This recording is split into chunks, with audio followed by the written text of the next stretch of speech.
Hello friends, welcome back to channel. So today's topic is factors affecting the cost of capital. हमारा current chapter जो है वो cost of capital चल रहा है in the financial management subject और आज हम पढ़ने वाले हैं factors affecting the cost of capital. Guys, cost of capital का मतलब होता है cost of obtaining the funds. एक कंपनी को फंड्स की ज़रूरत होती है। हमने पढ़ा है डिफरेंट सोर्सेज के बारे में कि जिससे कंपनी फंड्स रेज कर सकती है, जैसे कि डेट था, इक्विटी था, रिटेन्ड अर्निंग्स था, राइट। बट जब कंपनी उन सोर्सेज से पैसा इकट्ठा करती है तो बदले में कंपनी को कुछ पैसा उन पार्टीज को देना भी होता है जिसने कंपनी को अपना पैसा दिया है, ठीक है। तो जो पैसा कंपनी को देना होता है टू द पार्टीज जिन्होंने अपना पैसा कंपनी को दिया है, उसे हम बोलते हैं cost of capital. That means cost of obtaining the funds. और ये कॉस्ट ऑफ कैपिटल का जो है कंपनी को पहले से एस्टिमेशन लगाना होता है कि कितनी जो है कंपनी को कॉस्ट ऑफ कैपिटल जो है पड़ सकती है, ताकि वो ये डिसाइड कर सके कि कौन सा बेस्ट सोर्स ऑफ फाइनेंस रहेगा फंड्स को रेज करने के लिए, ठीक है। तो कॉस्ट ऑफ कैपिटल की जब एक कंपनी एस्टिमेशन लगाती है कि फ्यूचर में कितनी जो है कॉस्ट ऑफ कैपिटल एक कंपनी को पड़ सकती है, ठीक है, आ सकती है कॉस्ट ऑफ कैपिटल, तो उसके एस्टिमेशन लगाते वक्त कंपनी को कुछ फैक्टर्स जो है कंसिडर करने होते हैं जो कि अफेक्ट करते हैं कॉस्ट ऑफ कैपिटल को। तो वो जो फैक्टर्स हैं कौन कौन से हैं वो आज हम पढ़ने वाले हैं। सबसे पहला फैक्टर जो यहाँ पर लिखा है वो लिखा है risk free interest rate. Risk free interest rate क्या है? वो इंटरेस्ट रेट जो कि रिस्क फ्री सिक्योरिटीज पर मिलता है। किसी भी इंडिविजुअल को जो कि रिस्क फ्री सिक्योरिटी में इन्वेस्ट करेगा, अपना पैसा लगाएगा, तो उन सिक्योरिटीज में पैसा लगाने के बदले जो एक इंडिविजुअल को पैसा मिलेगा इन रिटर्न जिस इंटरेस्ट रेट पर, उसे हम बोलते हैं रिस्क फ्री इंटरेस्ट रेट, इस इंटरेस्ट रेट को, ठीक है। तो ये जो है कॉस्ट ऑफ कैपिटल को अफेक्ट करता है। कैसे करता है तो वो मैं आपको बताती हूँ। अगर कोई पर्सन सोचिए अपना पैसा जो है कंपनी को देता है, कंपनी में पैसा इन्वेस्ट करने का रिस्क होता है। आप सभी को पता होगा, ज़रूरी नहीं है कि जितना पैसा आप इन्वेस्ट कर रहे हो और जिस एक्सपेक्टेशन से कर रहे हो कि आप एक्सपेक्ट कर रहे हो मुझे बदले में इतना पैसा कंपनी से मिले, तो ज़रूरी नहीं है कि कंपनी आपकी एक्सपेक्टेशंस पर खरी उतरे और आपको उतना पैसा लौटा दे, क्योंकि वो रिस्क फ्री सिक्योरिटीज़ नहीं होती। रिस्क फ्री सिक्योरिटीज़ का सबसे बेस्ट एग्जाम्पल है गवर्नमेंट सिक्योरिटीज़। अगर कोई गवर्नमेंट सिक्योरिटी में अपना पैसा लगाता है, कोई बैंक में अपना पैसा लगाता है, तो सर्टेनिटी है, हमें पता है हमारा पैसा हमें वापस मिल जाएगा और फॉर श्योर मिल जाएगा और विद इंटरेस्ट मिल जाएगा और टाइमली मिल जाएगा। बट कंपनी के केस में ऐसा नहीं होता। कंपनी में जो है रिस्क इन्वॉल्व होता है। तो जो हमारे इन्वेस्टर्स होते हैं, जो कंपनी को अपना पैसा देते हैं, जो कंपनी में पैसा इन्वेस्ट करते हैं, वो ये एक्सपेक्ट करते हैं कि हमें जो रिटर्न मिले कंपनी से से कम इतना हो जो कि इस रिस्क फ्री इंटरेस्ट रेट से ज़्यादा हो, क्योंकि ये तो हर कोई कमा सकता है इतना। तो अगर आप भी नॉर्मल इंडिविजुअल हो, एक लेमैन हो, आप भी जाकर अपना पैसा इन्वेस्ट करो इन सिक्योरिटीज़ में, आपको भी रिटर्न मिल जाएगा। बट अगर कोई पर्सन अपना पैसा इनमें ना इन्वेस्ट करते हुए आपकी कंपनी में लगा रहा है, तो कंपनी का फर्ज बनता है कि इससे ज़्यादा इंटरेस्ट रेट से जो है वो कंपनी के इन्वेस्टर्स को जो है रिटर्न दे। और इसीलिए ये जो रिस्क फ्री इंटरेस्ट रेट है ये अफेक्ट करता है in the estimation of cost of capital, ठीक है। तो जब भी कंपनी कॉस्ट ऑफ कैपिटल को एस्टिमेट लगाएगी कि कितनी कॉस्ट उसे पड़ेगी, तो सबसे पहले उसे यही देखना होगा कि रिस्क फ्री इंटरेस्ट रेट कितना है, क्योंकि उस कंपनी को जो अपने इन्वेस्टर्स को रिटर्न देना होगा वो इस इंटरेस्ट रेट से ज़्यादा देना होगा। तो जितना ज़्यादा हाई ये इंटरेस्ट रेट होगा उतना ही ज़्यादा कॉस्ट ऑफ कैपिटल जो है कंपनी को पड़ेगी, और जितना कम ये इंटरेस्ट रेट होगा, this risk free interest rate, उतनी कम कॉस्ट ऑफ कैपिटल कंपनी को पड़ेगी, ठीक है। ज़्यादा रिस्क फ्री इंटरेस्ट रेट तो ज़्यादा cost of capital, come risk free interest rate तो कॉस्ट ऑफ कैपिटल भी आपकी कम हो जाएगी। सेकंड जो पॉइंट है यहाँ पर, जो फैक्टर है अफेक्ट करता है the estimation of cost of capital, वो है फाइनेंशियल रिस्क। फाइनेंशियल रिस्क वो रिस्क होता है जो कंपनी को तब उठाना पड़ता है अगर उसने अपना बहुत सारा proportion of capital debt fund से रेस किया है। ठीक है, डेट क्या है? डेट एक सोर्स ऑफ फाइनेंस है जो आपको मैंने पढ़ाया है इन द इनिशियल वीडियोस। ठीक है, इक्विटी होता है, डेट होता है, रिटेन्ड अर्निंग्स होता है, तो डेट भी one of this source of finance है जहाँ पर डिबेंचर्स से पैसा जो है कंपनी रेस करती है। और जो डिबेंचर्स होते हैं वो बहुत ही रिस्की सोर्स ऑफ फाइनेंस होते हैं क्योंकि उनके पास ये राइट्स होते हैं कि वो कंपनी के अगेंस्ट जो है कोर्ट में केस फाइल कर सकते हैं अगर कंपनी उनका पैसा टाइमली और जितना प्रॉमिस किया था उतना ना दे पाए। तो ये बहुत ही रिस्की जो है सोर्स ऑफ फाइनेंस है। और अगर कंपनी का फाइनेंशियल रिस्क ज़्यादा है, फाइनेंशियल रिस्क आपको समझ आया आई होप सो, कि वो रिस्क जो कंपनी को तब उठाना पड़ेगा अगर उसका बहुत सारा जो प्रोपोर्शन है कैपिटल का वो डेट कैपिटल में कंस्टिट्यूटेड है।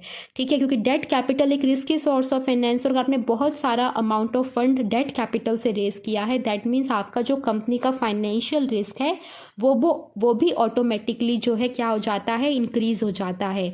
अगर किसी कंपनी का फाइनेंशियल रिस्क ज़्यादा है तो इन्वेस्टर्स उस कंपनी से ये एक्सपेक्ट करते हैं कि उन्हें ज़्यादा रिटर्न मिले क्योंकि उन्हें फाइनेंशियल रिस्क को बियर करना पड़ेगा। ठीक है, तो अगर ज़्यादा फाइनेंशियल रिस्क है तो ज़्यादा कॉस्ट ऑफ कैपिटल जो है कंपनी को पड़ती है, और अगर कम है रिस्क तो कम कॉस्ट ऑफ कैपिटल कंपनी को उठानी पड़ती है।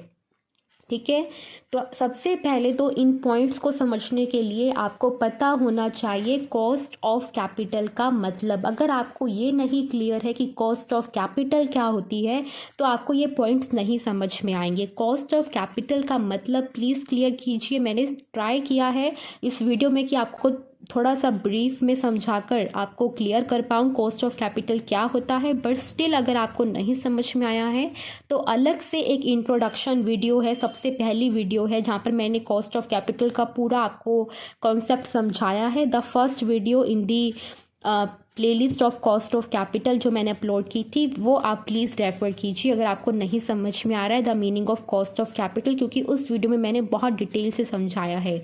और उस वीडियो को देखने के बाद आप इस वीडियो को देखिए अगर आपको क्लियर नहीं हो पा रहा है। ठीक है, तो ये पहले दो जो फैक्टर्स थे हमने पढ़ लिए जो हमारे कॉस्ट ऑफ कैपिटल की एस्टिमेशन के वक्त अफेक्ट करते हैं। ठीक है, तीसरा जो इम्पोर्टेंट फैक्टर है जो कॉस्ट ऑफ कैपिटल को अफेक्ट करता है वो कौन सा फैक्टर लिखा हुआ है? The requirement of funds. ठीक है, कि एक कंपनी को कितने फंड्स रिक्वायर हैं। अगर किसी कंपनी का नेचर ऐसा है कि उसे बहुत सारे फंड्स चाहिए अपने बिजनेस को रन करने के लिए, तो दैट मीन्स उसे बहुत सारे फंड्स चाहिए, तो बहुत सारा पैसा वो उठा रहे हैं अपने इन्वेस्टर से, तो उन्हें बहुत सारा जो है उन्हें रिटर्न भी देना होगा। तो मतलब जब वो रिटर्न ज़्यादा देंगे तो कंपनी की जो कॉस्ट ऑफ कैपिटल है वो इंक्रीज हो जाएगी।